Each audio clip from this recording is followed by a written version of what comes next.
Siz haqingizda 100 ta fakt. Qani ketdik.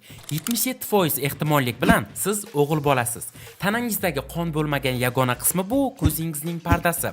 Sizning miyangizning sig'imi 4 terabaytdan oshiq. Kameradan ko'ra oynadagi ko'rinishingizni yoqtirasiz. O'ng o'pkangiz chapga qaraganda ko'proq havoni ushlab turadi.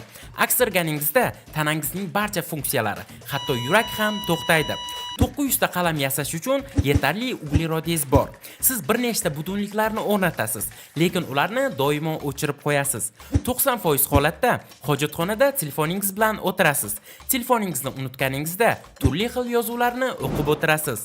Siz telefoningizdagi soatga qaragansiz, lekin 1,5 daqiqadan keyin uni unutib, yana qaragansiz. Burningiz bitib qolganda nafas olish qanchalik ajoyib ekanligini eslaysiz, lekin siz buni qadrlamaysiz. Yotishdan oldin turishga qancha vaqt qolganligini hisoblab chiqasiz. Tanangizda 206 ta suyak mavjud. 10 milliondan ortiq rangni ajrata olasiz. Tanangizning 60% suvdan iborat. Siz muzlatgichni ochib, ichida biror narsa bor yo'qligini tekshirib, hech narsa olmasdan yopgansiz. Hozirgi ko'rayotgan videoga like ham bosmagansiz. Uyqudan ko'zingizni ochishingiz zahoti telefoningizni olasiz. Birinchi bo'lib Telegram va Instagramga kirasiz. Qandaydir muhim voqeadan oldin uxlay olmagansiz. Ijtimoiy tarmoqlarda yoshingizni boshida noto'g'ri qo'ygansiz. Pomidorlik sokini yomon ko'rasiz.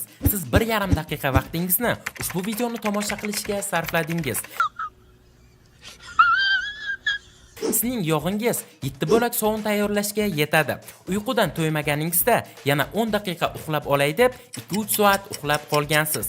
Teringiz yuzasida taxminan 1 trillion bakteriya yashaydi. Siz tushlaringizning 90%ni unutgansiz.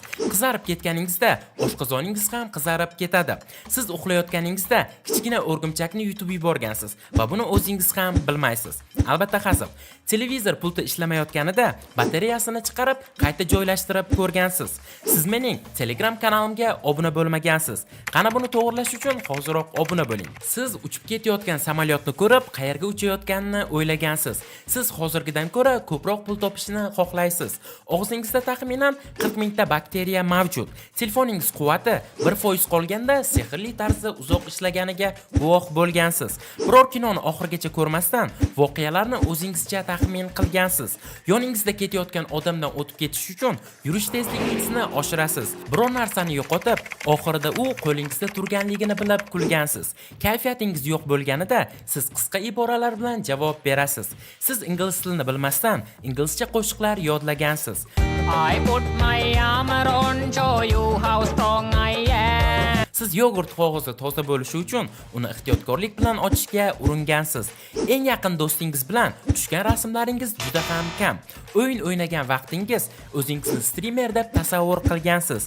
Men birinchi bo'laman deb o'ylab, soat 8:00 da bankka kelgansiz, lekin baribir birinchi bo'lmagansiz. Koronavirus bo'lgansiz, teshik paypoq bilan yurgansiz, o'zingizni Google dan qidirgansiz, predmetlar bilan gaplashib ko'rgansiz. Siz shartnoma shartlarini hatto o'qimasdan qabul qilasiz. Idish-tovoqlarni yuvishga juda erinasiz.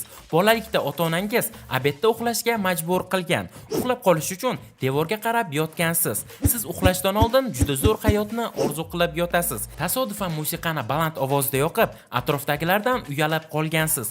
Tug'ilgan kuni bilan hammani deyarli bir xil shaklda tabriklaysiz. Agarda hozirgi aqlim bilan maktabga qaytsam, hammani qoyillatardim deb o'ylagansiz. Nonushta qilayotganingizda televizor yoki YouTube videolarini qo'shib qo'yasiz. Telegramda xomush yuzingiz bilan kulguli stikerlarni yuborasiz. Telefonda uzoq vaqt gaplashib yurganingizda butun uyni aylanib chiqasiz.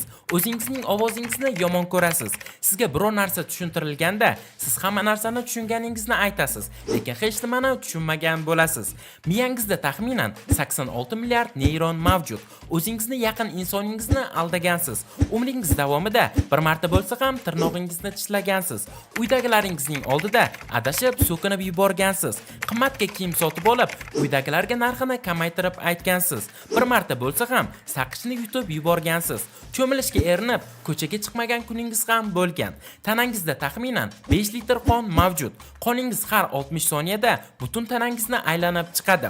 O'rtacha kuniga siz taxminan 23 ming marta nafas olasiz.